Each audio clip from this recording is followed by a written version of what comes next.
ಇನ್ನು ಬಿಡದಿ ಕದನ ಎಲ್ಲಿವರೆಗೆ ಬಂತು ಅಂತ ನೋಡ್ತಾ ಹೋದ್ರೆ ವಿಪಕ್ಷಗಳಿಗೆ ಇದು ಅಸ್ತ್ರ ಆಗಿದೆ. ಫ್ರೀಡಂ ಪಾರ್ಕ್ನಲ್ಲಿ ಪ್ರತಿಭಟನೆಗೆ ಮುಂದಾಗಿದ್ದಾರೆ ಬಿಜೆಪಿ ನಾಯಕರು. ಬಿಡದಿ ಟೌನ್ಶಿಪ್ ವಿರುದ್ಧ ಬಿಜೆಪಿಯಿಂದ ಪ್ರತಿಭಟನೆ. ಈ ಪ್ರತಿಭಟನೆಗೆ ರೈತರು ಸಾಥ್ ಕೊಡ್ತಾ ಇದ್ದು ಬೆಂಗಳೂರಿನತ್ತ ಬೈರಮಂಗಲದ ರೈತರು ಕೂಡ ಹೊರಟಿದ್ದಾರೆ. 5 ಬಸ್ಗಳಲ್ಲಿ ಬೆಂಗಳೂರಿನತ್ತ ರೈತರು ಹೊರಟಿದ್ದು ಸರ್ಕಾರದ ವಿರುದ್ಧ ಘೋಷಣೆಗಳನ್ನ ಕೂಗಿ ತಮ್ಮ ಆಕ್ರೋಶವನ್ನ ಹೊರಹಾಕ್ತಾ ಇದ್ದಾರೆ. ಈ ಪ್ರತಿಭಟನೆಯಲ್ಲಿ ರೈತರು ಕೂಡ ಭಾಗಿಯಾಗ್ತಾ ಇದ್ದಾರೆ. ಫ್ರೀಡಂ ಪಾರ್ಕ್ನಲ್ಲಿ ಆಯೋಜನೆಯಾಗಿರುವಂತಹ ಪ್ರತಿಭಟನೆ ಇದು. ಬಿಡದಿ ಟೌನ್ಶಿಪ್ ರೈತರ ಜಮೀನನ್ನ ಕಿತ್ಕೊಳ್ಳುವಂತಹ ಒಂದು ವಿಚಾರ. ಇದಕ್ಕೆ ವ್ಯಾಪಕವಾದಂತಹ ವಿರೋಧವನ್ನ ರೈತರು ವ್ಯಕ್ತಪಡಿಸಿದ್ರು. ಸರ್ವೆ ಮಾಡೋಕೆ ಬಂದಂತಹ ಅಧಿಕಾರಿಗಳಿಗೆ ಪೊರಕೆ ಸೇವೆ ಮಾಡಿದ್ರು.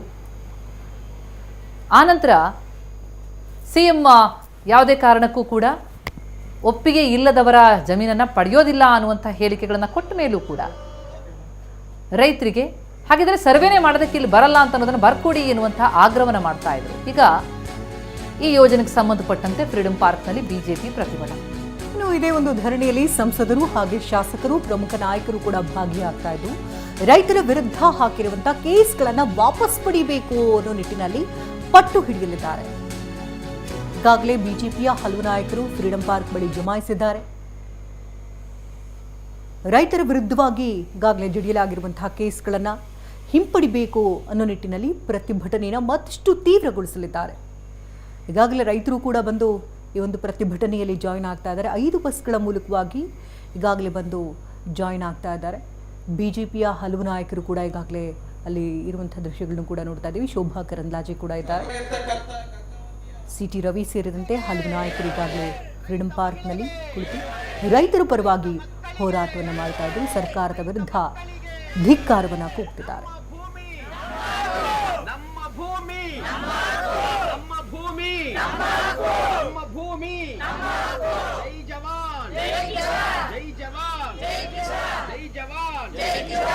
ರೈತ ಮಹಿಳೆಗೆ,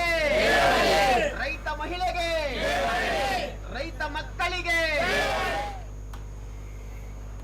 ಬಿಡದಿ ಟೌನ್ಶಿಪ್ ಯೋಜನೆಗೆ ವ್ಯಾಪಕ ವಿರೋಧ ಏನು ವ್ಯಕ್ತ ಆಗಿದೆ. ರೈತರ ಹೋರಾಟಕ್ಕೆ ವಿಪಕ್ಷಗಳು ಸಾಥ್ ಕೊಟ್ಟಿದ್ವು. ಈಗ ವಿಪಕ್ಷಗಳು ಇದೇ ವಿಚಾರವನ್ನು ಇಟ್ಕೊಂಡು ಪ್ರತಿಭಟನೆ ನಡೆಸೋದಕ್ಕೆ ಮುಂದಾದಂತಹ ಸಂದರ್ಭದಲ್ಲಿ ರೈತರು ಕೂಡ ಅದಕ್ಕೆ ಜೊತೆಯಾಗ್ತಾ ಇದ್ದಾರೆ. ಬೈರಮಂಗಲದಿಂದ ಬೆಂಗಳೂರಿನತ್ತ ಹೊರಟಿರುವಂತಹ ರೈತರ ದೃಶ್ಯ ಒಂದು ಕಡೆಯಾದರೆ ಮತ್ತೊಂದೆಡೆ ಈಗಾಗಲೇ ಬಿಜೆಪಿ ನಾಯಕರುಗಳು ಫ್ರೀಡಂ ಪಾರ್ಕ್ನಲ್ಲಿ ಬಂದಿದ್ದಾರೆ.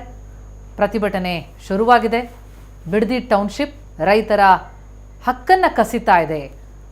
ಇಚ್ಛೆ ಇಲ್ಲದಿದ್ರೂ ಕೂಡ ರೈತರ ಜಮೀನನ್ನು ಕಸಿಯುವಂತಹ ಪ್ರಯತ್ನ ಆಗ್ತಾ ಇದೆ ಅನ್ನುವಂಥ ಆರೋಪಗಳು, ಆಕ್ಷೇಪ ಕೇಳಿ ಬರ್ತಾ ಇದೆ. ಸುರೇಶ್ ಕುಮಾರ್, ಚಲವಾದಿ ನಾರಾಯಣಸ್ವಾಮಿ, ಸಿಟಿ ರವಿ, ಶೋಭಾ ಕರಂದ್ಲಾಜೆ ಆದಿಯಾಗಿ ಎಲ್ಲ ಬಿಜೆಪಿಯ ಶಾಸಕರು, ಸಂಸದರು, ಪರಿಷತ್ ಸದಸ್ಯರು, ಹಿರಿಯ ಮುಖಂಡರು ಎಲ್ಲರೂ ಕೂಡ ಫ್ರೀಡಂ ಪಾರ್ಕ್ನಲ್ಲಿ ಬಿಡದಿ ಟೌನ್ಶಿಪ್ ವಿರೋಧಿಸಿ ಪ್ರತಿಭಟಿಸ್ತಾ ಇದ್ದಾರೆ.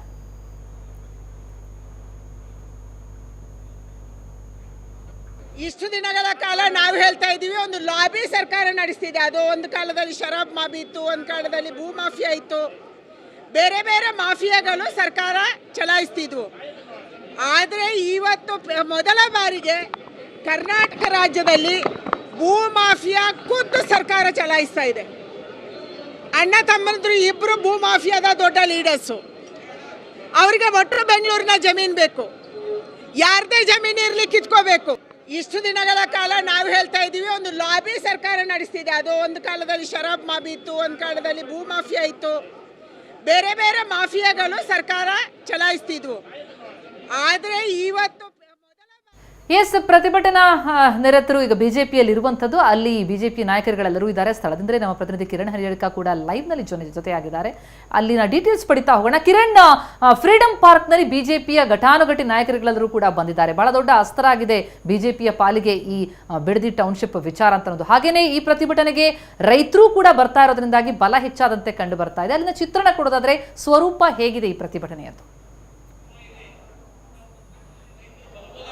ಪ್ರತಿಮಾ, ಫ್ರೀಡಂ ಪಾರ್ಕ್ನಲ್ಲಿ ಪ್ರತಿಭಟನೆ ಆರಂಭ ಆಗ್ತದೆ. ಬಿಜೆಪಿಯ ಪ್ರಮುಖ ನಾಯಕರೆಲ್ಲರೂ ಕೂಡ ಈಗಾಗಲೇ ಪ್ರತಿಭಟನಾ ಸ್ಥಳಕ್ಕೆ ಆಗಮಿಸಿದ್ದಾರೆ. ಫ್ರೀಡಂ ಪಾರ್ಕ್ನಲ್ಲಿ ಬೇಕಾದಂಥ ಎಲ್ಲ ಸಿದ್ಧತೆಗಳನ್ನ ಬಿಜೆಪಿ ಮಾಡಿಕೊಂಡಿದೆ. ಬಿಜೆಪಿ ಜನಪ್ರತಿನಿಧಿಗಳು ಅಂದ್ರೆ ಶಾಸಕರು, ಸಂಸದರು ಮತ್ತು ವಿಧಾನ ಪರಿಷತ್ ಸದಸ್ಯರು ಹಾಗೂ ಮಾಜಿ ಸಂಸದರು, ಶಾಸಕರನ್ನು ಕೂಡ ಈ ಪ್ರತಿಭಟನೆಗೆ ಬರುವಂತೆ ಸೂಚನೆಯನ್ನ ಬಿಜೆಪಿ ಕೊಟ್ಟಿದೆ. ಕೇವಲ ಬಿಜೆಪಿ ಜನಪ್ರತಿನಿಧಿಗಳು ಮಾತ್ರವಲ್ಲ, ಬಿಡದಿ ಭಾಗದಲ್ಲಿರುವಂತಹ ಹೋರಾಟ ನಡೆಸಿರುವಂತಹ ರೈತರು ಕೂಡ ಇವತ್ತಿನ ಪ್ರತಿಭಟನೆಯಲ್ಲಿ ಪಾಲ್ಗೊಳ್ತಾರೆ. ಈಗಾಗಲೇ ಬಿಡದಿಯಿಂದ ಹೊರಟಿರುವಂತಹ ರೈತರು ಬಹುತೇಕ ಕೆಲವೇ ಹೊತ್ತಿನಲ್ಲಿ ಪ್ರತಿಭಟನಾ ಸ್ಥಳಕ್ಕೆ ಫ್ರೀಡಂ ಪಾರ್ಕ್ಗೆ ತಲುಪಲಿದ್ದಾರೆ. ಫ್ರೀಡಂ ಪಾರ್ಕ್ನಲ್ಲಿ ಸದ್ಯಕ್ಕೀಗ ಪ್ರತಿಭಟನೆ ಆರಂಭ ಆಗಿದೆ. ಬಿಜೆಪಿಯ ಪ್ರಮುಖವಾದಂತಹ ನಾಯಕರೆಲ್ಲರೂ ಕೂಡ ಈ ಪ್ರತಿಭಟನೆಯಲ್ಲಿ ಪಾಲ್ಗೊಂಡಿದ್ದಾರೆ. ಕೇಂದ್ರ ಸಚಿವೆ ಶೋಭಾ ಕರಂದ್ಲಾಜೆ, ಅದೇ ರೀತಿ ವಿಧಾನ ಪರಿಷತ್ನ ವಿಪಕ್ಷ ನಾಯಕರಾದಂತಹ ಛಲವಾದ್ ನಾರಾಯಣಸ್ವಾಮಿ ಹಾಗೂ ಶಾಸಕರಂತಹ ಸುರೇಶ್ ಸಿಟಿ ರವಿ, ಈ ರೀತಿಯಾಗಿ ಹಲವು ಬಿಜೆಪಿಯ ಮುಖಂಡರು ಈಗಾಗಲೇ ಪ್ರತಿಭಟನೆಯಲ್ಲಿ ಬಂದು ಪಾಲ್ಗೊಂಡಿದ್ದಾರೆ. ವಿಪಕ್ಷ ನಾಯಕ ಆರ್ ಅಶೋಕ್ ಮತ್ತು ಬಿಜೆಪಿ ರಾಜ್ಯಾಧ್ಯಕ್ಷ ವಿಜೇಂದ್ರ ಅವರು ಇನ್ನಷ್ಟೇ ಪ್ರತಿಭಟನೆಯಲ್ಲಿ ಸೇರಬೇಕಾಗಿದೆ. ಮಾಜಿ ಮುಖ್ಯಮಂತ್ರಿಗಳಾದಂತಹ BS ಯಡಿಯೂರಪ್ಪ ಹಾಗೂ DV ಸದಾನಂದಗೌಡ ಅವರು ಕೂಡ ಪ್ರತಿಭಟನೆಯಲ್ಲಿ ಪಾಲ್ಗೊಳ್ಳುತ್ತಾರೆ ಅನ್ನುವಂತ ಒಂದು ಮಾಹಿತಿ ಇದೆ. ಹೀಗಾಗಿ ಬಿಜೆಪಿಯ ಜನಪ್ರತಿನಿಧಿಗಳ ಜೊತೆಗೆ ಬಿಜೆಪಿಯ ಕಾರ್ಯಕರ್ತರು ಮತ್ತು ಬೆಂಗಳೂರಿನ ಬಿಜೆಪಿಯ ಮುಖಂಡರು ಕೂಡ ಈ ಪ್ರತಿಭಟನೆಯಲ್ಲಿ ಪಾಲ್ಗೊಂಡಿದ್ದಾರೆ. ರೈತರನ್ನ ಪ್ರತಿಬಿಂಬಿಸುವಂತಹ ಹಿನ್ನೆಲೆಯಲ್ಲಿ, ರೈತರನ್ನ ಪ್ರತಿನಿಧಿಸುವಂತಹ ಹಿನ್ನೆಲೆಯಲ್ಲಿ ಹಸಿರು ಶಾಲುಗಳನ್ನ ಹಾಕಿಕೊಂಡು ಬಿಜೆಪಿಯ ಮುಖಂಡರುಗಳು ಪ್ರತಿಭಟನೆಯಲ್ಲಿ ಪಾಲ್ಗೊಳ್ತಾ ಇದ್ದಾರೆ. ಬೃಹತ್ ಆದಂತಹ ವೇದಿಕೆಯನ್ನ ಫ್ರೀಡಂ ಪಾರ್ಕ್ ನಲ್ಲಿ ಸಿದ್ಧಪಡಿಸಲಾಗಿದೆ. ಈ ವೇದಿಕೆಯಲ್ಲಿ ಸಂಜೆ 5 ಗಂಟೆವರೆಗೂ ಕೂಡ ಈ ಪ್ರತಿಭಟನೆ ನಡೆಯುತ್ತೆ. ಒಂದು ದಿನದ ಪ್ರತಿಭಟನೆ ಮುಖಾಂತರವಾಗಿ 3 ಪ್ರಮುಖವಾದಂತಹ ಬೇಡಿಕೆಗಳನ್ನು ಮುಂದಿಟ್ಟುಕೊಂಡು ಬಿಜೆಪಿಯ ಹೋರಾಟವನ್ನ ಇವತ್ತು ಮಾಡ್ತಾ ಇದೆ. ಪ್ರಮುಖವಾಗಿ ಒಂದು ಬಿಜೆಪಿ ಆಗ್ರಹ ಇರುವಂತದ್ದು ಟೌನ್ಶಿಪ್ ಯೋಜನೆಯನ್ನ ಸಂಪೂರ್ಣವಾಗಿ ಕೈ ಬಿಡಬೇಕು ಮತ್ತು ಈಗಾಗಲೇ ಹೋರಾಟದಲ್ಲಿ ಪಾಲ್ಗೊಂಡಿರುವಂತಹ ರೈತರ ಮೇಲೆ ದಾಖಲಿಸಿರುವಂತಹ FIR ಅನ್ನ ವಾಪಸ್ ಪಡಿಬೇಕು. ಇದರ ಜೊತೆಗೆ ಈಗಾಗಲೇ ಯಾರ್ಯಾರಿಗೆ ಪರಿಹಾರವನ್ನು ಕೊಟ್ಟು ಭೂಮಿಯನ್ನ ಸ್ವಾಧೀನಪಡಿಸುವಂತ ನಿಟ್ಟಿನಲ್ಲಿ ಪ್ರಕ್ರಿಯೆಯನ್ನು ಆರಂಭಿಸಿದ್ರು, ಆ ಪ್ರಕ್ರಿಯೆಯನ್ನು ಕೂಡ ವಾಪಸ್ ಪಡಿಬೇಕು ಅನ್ನುವಂತ ಒಂದು ಬೇಡಿಕೆಯನ್ನು ಇಟ್ಟುಕೊಂಡು, ಈ 3 ಪ್ರಮುಖವಾದಂತಹ ಬೇಡಿಕೆಯನ್ನು ಇಟ್ಟುಕೊಂಡು ಇಲ್ಲಿ ಪ್ರತಿಭಟನೆಯನ್ನು ಮಾಡಲಾಗ್ತದೆ. ಇಲ್ಲಿ ಹೆಚ್ಚಿನ ಸಂಖ್ಯೆಯಲ್ಲಿ ಬಿಜೆಪಿ ಕಾರ್ಯಕರ್ತರು ಕೂಡ ಫ್ರೀಡಂ ಪಾರ್ಕ್ ನಲ್ಲಿ ಬಂದಿರುವುದನ್ನು ನಾವು ಗಮನಿಸಬಹುದಾಗಿದೆ. ಇಲ್ಲಿ ನಾವೀಗ ನಮ್ಮ ಕ್ಯಾಮರಾಮನ್ ಮಂಜುನಾಥ್ ತೋರಿಸ್ತಾ ಇದ್ದಾರೆ. ಹೆಚ್ಚಿನ ಸಂಖ್ಯೆಯಲ್ಲಿ ಬಿಜೆಪಿ ಕಾರ್ಯಕರ್ತರು ಮತ್ತು ಕೆಲವೊಂದಷ್ಟು ರೈತರು ಕೂಡ ಇಲ್ಲಿ ಪ್ರತಿಭಟನೆಗೆ ಆಗಮಿಸಿದ್ದಾರೆ. ಫ್ರೀಡಂ ಪಾರ್ಕ್ ನ ಮುಂಭಾಗದ ರಸ್ತೆಯಲ್ಲೂ ಕೂಡ ಬೇಕಾದಂತಹ ಭದ್ರತಾ ವ್ಯವಸ್ಥೆಯನ್ನು ಪೊಲೀಸರು ಕೈಗೊಂಡಿದ್ದಾರೆ. ಒಂದು ವೇಳೆ ಏನಾದರೂ ಕೊನೆ ಕ್ಷಣದಲ್ಲಿ ಪ್ರತಿಭಟನೆಯನ್ನ ನಡೆಸಿ ನಂತರ ಮುತ್ತಿಗೆ ಹಾಕುವಂತ ಅಥವಾ ರಸ್ತೆಗಳಿಯುವಂತಹ ಪ್ರಯತ್ನವನ್ನೇನಾದರೂ ಬಿಜೆಪಿ ಮುಖಂಡರು ಮಾಡಿದ್ರೆ ಅವರನ್ನ ತಡೆಯುವಂತ ನಿಟ್ಟಿನಲ್ಲಿ ಬೇಕಾದಂತಹ ಬ್ಯಾರಿಕೇಡ್ಗಳನ್ನು ಅಳವಡಿಸಿಕೊಂಡು ಪೊಲೀಸರು ಕೂಡ ಸಿದ್ಧವಾಗಿದ್ದಾರೆ. ಹೀಗಾಗಿ ಇವತ್ತು ಈ ಕೆಲವೇ ಹೊತ್ತಿನಲ್ಲಿ ಆರಂಭವಾಗುವಂತಹ ಪ್ರತಿಭಟನೆ ಸಂಜೆ 5 ಗಂಟೆವರೆಗೂ ಕೂಡ ಇಲ್ಲಿ ನಡೆಯುತ್ತೆ. ಪ್ರತಿಮಾ, ಥ್ಯಾಂಕ್ ಯು ಕಿರಣ್.